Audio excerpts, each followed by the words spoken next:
Hi, I'm Mark Walker, and today we're going to do a quick tip on brass sizing for rifles. Not pistol, but just rifles. You need to full length size your brass.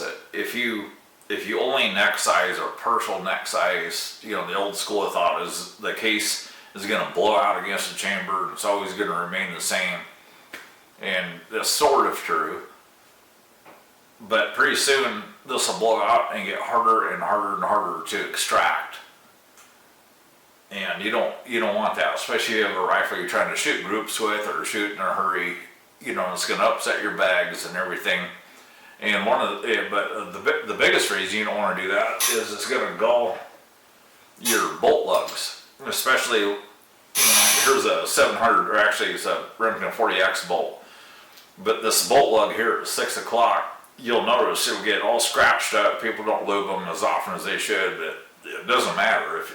If you just partial neck size, this case keeps growing and it keeps getting harder to unlock it and to lock it. And not only that, but your brass started out about the right size and now it's all expanded out. The goal is to keep this real consistent. And the way we do that is we full length size. To get a real consistent bump, you need to anneal. And if you have a set of case gauges, you can take brass that you shot a whole bunch of times, and you went ahead and bumped the shoulders and squeezed the body a little bit, and put them in that gauge. They all vary. To get these exactly the same, you need to anneal between firings, and you need to set the gun up right. And you don't have to have a case gauge. It's really simple what I'm about to do. Put my case down here.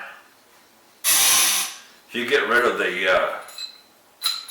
even with the gun empty, when you lock it up, you're fighting this firing pin spring, and you've got a lot of resistance, so you can't tell if you bumped it enough or not. So just pull it out. You can do the same thing with a Ruger action too. I happen to be working on a Remington right now, so it's real simple. I just pull this thing out, and if you have a ejector button in here with a really strong spring in it, go ahead and drive that pin out, pop that out for a minute, and then we'll get into it here in a second. Okay, now that the firing pin and spring assembly is removed from the bolt, this is what we're looking for. So there's no resistance. This bolt handle will come down, and now I can really feel our brass. Okay, I'm gonna take this. Once fired, I neck turned it and fired it one time, so there won't be a lot of drag on it right now. But right now is the perfect time to get this set up. So I'm gonna put that in here, push that ahead, and I'm pushing, I don't know, probably 3-4 pounds pressure to bring it down with my thumb. Okay, right there, a little bit of a snap, bring it up. Okay, now we're going to get into how to size this correctly. Okay, here we are at the press, and most of you are going to have dies like this common RCBS full length sizing die, and this happens to be a 6.5 Creedmoor over here, and I've got a number 3 shell holder in it.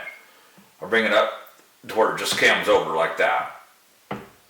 Okay, you'll notice on most rifles, if you set it up just how they tell you to do it, and you full length size that brass, after just a few firings, your bolt gets really stiff and hard to lock up, and it's hard to unlock it. So that brings us to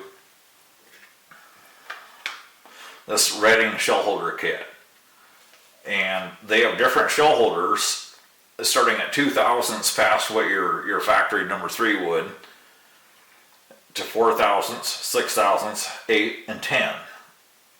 Okay,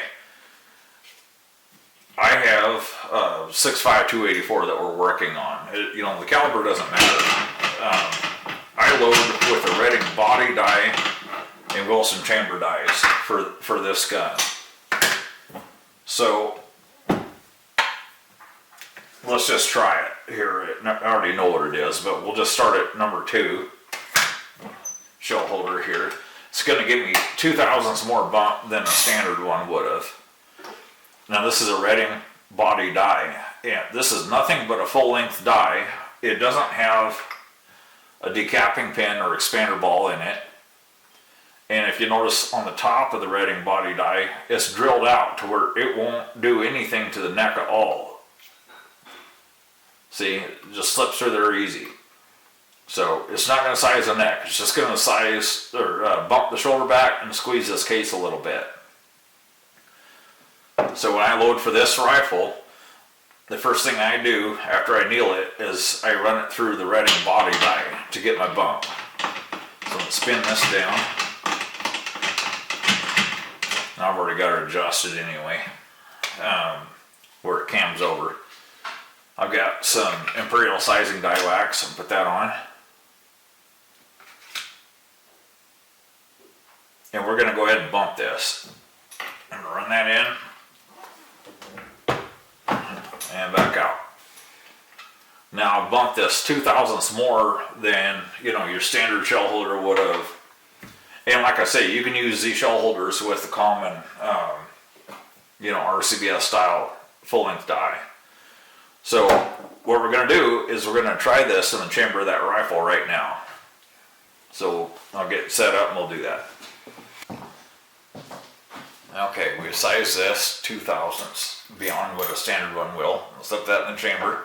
Still don't have a firing pin assembly and spring in here. Run this all the way ahead. I feel just a little bit of drag right there. A little bit of a tight spot right here. I can barely move it down.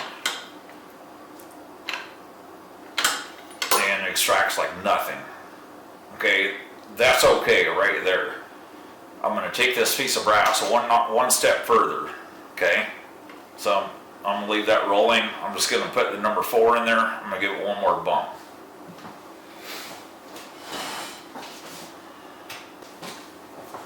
Come back to the rifle.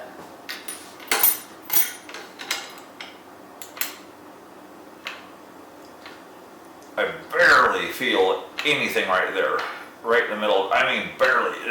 It just now dropped. That's about where I want to be. I don't want to go to a number 6, 8, or 10 because then I would be squeezing the body of the case down too much, or it'd be bumping the shoulder back too far. This is about a perfect fit for my chamber. Now, every time I load this brass is going to remain the same size inside and out, and that will help with my load tuning and all that. So this is really important to do, and it just takes a minute, and you don't need the gauges. So anyway, hope it helps you folks out, and that's it for sizing.